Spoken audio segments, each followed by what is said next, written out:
ओम शांति। आज बाबा के 20 तारीख के महावाक्य हैं। बाबा ने कहा, मीठे बच्चे, तुम्हें बाप समान खुदाई खिदमतगार बनना है। संगम पर बाप आते हैं तुम बच्चों की खिदमत माना सेवा करने। प्रश्न है, यह पुरुषोत्तम संगम युग ही सबसे सुहावना और कल्याणकारी है। बाबा ने कहा, कैसे? उत्तर है, इसी समय तुम बच्चे स्त्री और पुरुष दोनों ही उत्तम बनते हो। यह पुरुषोत्तम संगम युग कलयुग का अंत और सतयुग आदि के बीच का समय है। ऐसे भी कहते हैं ना, दुनिया में भी संगम होता है। कौन सा? वो नदियों का संगम दिखाते हैं, गंगा जमुना सरस्वती का संगम दिखाते हैं। लेकिन बाबा ने कहा हमारा कौन सा संगम है? बाबा ने कहा हमारा संगम है, बाबा कहते हैं कौन सा? सतयुग और कलयुग के बीच का संगम है। कि सतयुग आने वाला है और कलयुग जाने वाला है। तो बाप कहते इस समय ही बाप तुम बच्चों के लिए ईश्वरीय यूनिवर्सिटी खोलते हैं, जहाँ तुम मनुष्य से देवता बनते हो। ऐसी यूनिवर्सिटी सारे कल्प में कभी नहीं होती। इसी समय सबकी सद्गति होती है। आज धारणा के लिए मुख्य सार है।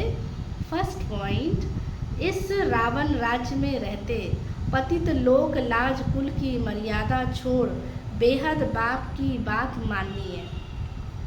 गृहस्थ व्यवहार में कमल फूल समान रहना है। जैसे कमल कीचड़ में रहता है लेकिन न्यारा रहता है, उससे अलग रहता है, उसमें लिप्त नहीं होता।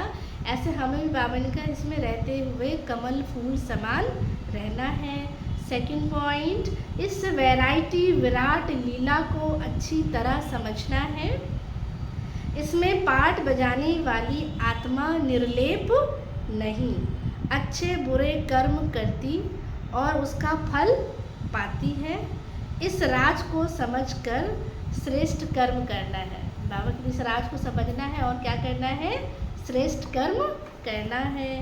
आज का वरदान दिया बाबा ने, बाप के संस्कारों को अपने ओरिजिनल संस्कार बनाने वाले, बाप के संस्कारों को अपने ओरिजिनल संस्कार बनाने वाले शुभ भावना शुभ कामना धारी भव।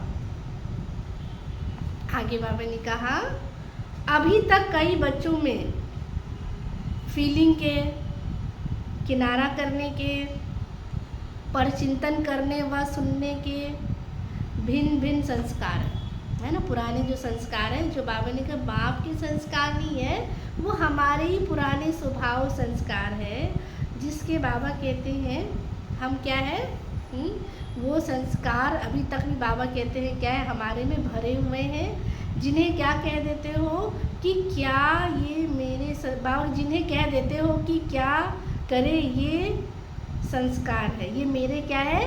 संस्कार है। तो ये मेरा शब्द ही पुरुषार्थ में ढीला करता है। ये रावण की चीज़ है। बाबा ने कहा ना, किसी चीज़ को आप मेरा कहते हो तो उसमें बाबा कहते हैं वो मेरेपन की, चाहे वो नेगेटिव है चाहे पॉजिटिव है, उसमें वो ताकत आ जाती है। तो इसीलिए बाबा कहते क्या करूँ, मेरी संस्कार है ना, तो आपने उसको एक्सेप्ट कर लिया, आपने उसे अपना बना लिया। तो बाबा कहते हैं ये आपको ढीला करता है, ये रावण की चीज़ है, मेरी नहीं है।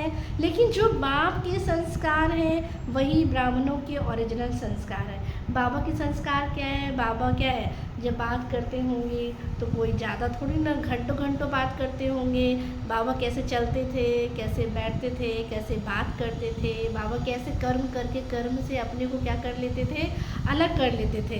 तो ये बाप के संस्कार है। तो बाप कहते बाप के संस्कार है वही ब्राह्मणों के ओरिजिनल संस्कार है। वो संस्कार ही क्या है? बाप के विश्व कल्याणकारी शुभ चिंतन धारी, सबके प्रति शुभ भावना और शुभ कामना धारी। स्लोगन है, जिनमें समर्थी है वही सर्व शक्तियों के खजाने के क्या है? अधिकारी है। अच्छा, ओम शांति।